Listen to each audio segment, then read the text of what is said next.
मैदान में सरप्राइज का एक बहुत बड़ा महत्व होता है। मैं मिलिट्री साइंस का प्रोफेसर हूँ। मैं भारतीय जनता पार्टी के शीर्ष नेताओं का, प्रधानमंत्री जी का, राष्ट्रीय अध्यक्ष जी का, गृह मंत्री जी का, अपने मित्र प्रधान जी का मैं आभार प्रकट करना चाहूँगा कि उन्होंने इतनी महत्वपूर्ण सीट पर मुझे चुनाव लड़ने के लिए यहाँ पर भेजा है।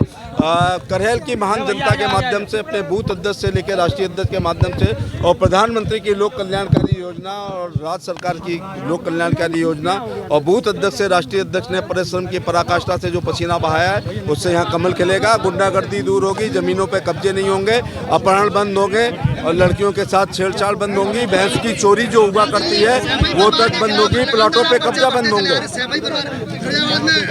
अच्छे के खिलाफ लड़े और भी चुनाव आपने सभी परिवार के लोगों के खिलाफ लड़े, क्या कुछ खास लगता है इस बार भी? क्या आपने आवेदन किया था मैनपुरी करहल के लिए, पार्टी ने जिम्मेदारी सौंपी? फिरोजाबाद के लिए एक शेर सुन लो कि कातिल बहुत जलील हुआ मेरा सर उतार कर, हमने को दिलों को जीत लिया जंग हार कर। फिरोजाबाद में तो दांत खट्टे करके आया था मैं। और फिरोजाबाद के किले में जो मैंने दरार पैदा की थी, चंद्रसेन जादव ने उस किले को फिर जीत लिया। मैनपुरी करहल पे क्या कहते हैं आप? करहल पे क्या 100% पूरी तैयारी है।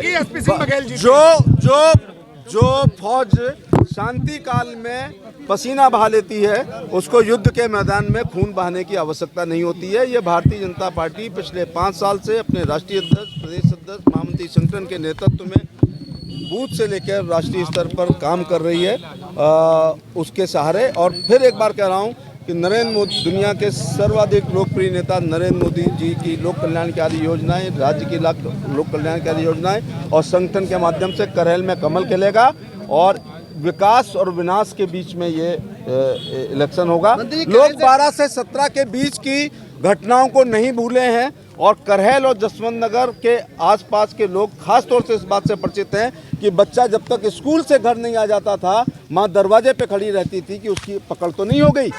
रात में किसान पानी लगाना बंद कर देता था कि कहीं पकड़े गए तो गंगा की कटेरी में रहेंगे। दुकानदार जब तक रात में अपने नियत समय से दुकान बंद करके घर नहीं पहुंच जाता था, पत्नी सोचती थी थैला छिन गया है और गोली लग गई है। आगरा के मशहूर डॉक्टर और आपके फिरोजाबाद के भी और इधर के भी मॉर्निंग वॉक करना बंद कर दिए थे कि उनकी पकड़ हो जाएगी, फिर करोड़ों में छूटेगी। समाजवादी पार्टी का सबसे कमजोर जिला जो मथुरा है, जहां आज तक जीते नहीं है, वहां भी जब सरकार अखिलेश की थी तो रामवृक्ष यादव ने एक पैरेलल गवर्नमेंट चलाई थी और डिप्टी एसपी और एसएचओ की हत्या हुई थी। जनता नहीं भूली है कि 12 से 17 के बीच में जब बेटी करहल से कहीं बाहर जाती थी तो रास्ते भर उसकी लोकेशन लेनी पड़ती थी कि उसका कहीं अपहरण तो नहीं हो गया। आज योगी आदित्यनाथ के समय में अगर हमारी बेटी कहीं गंतव्य स्थान पर जाती है तो हमें चिंता नहीं रहती है। हमारे मुख्यमंत्री 2 बुलडोजर रखते हैं, एक बुलडोजर से सड़कों का निर्माण होता है और दूसरे बुलडोजर से गुंडों के द्वारा की गई अकूत संपत्ति पर चलता है।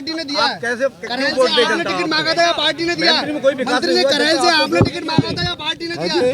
करहल से आपने टिकट मांगा था या पार्टी ने दिया? मैनपुरी में इतना विकास हुआ है कि वो तमाम गरीब लोग जिनकी देवी आपदा में मौत होने पे कुछ नहीं मिलता था, 12 रुपए का बीमा मिलता था, 330 का यहाँ बीमा मिला है। करोड़ों लोग, लाखों लोगों को यहाँ पर बिना निःशुल्क भोजन प्रधानमंत्री जी का मिल रहा है।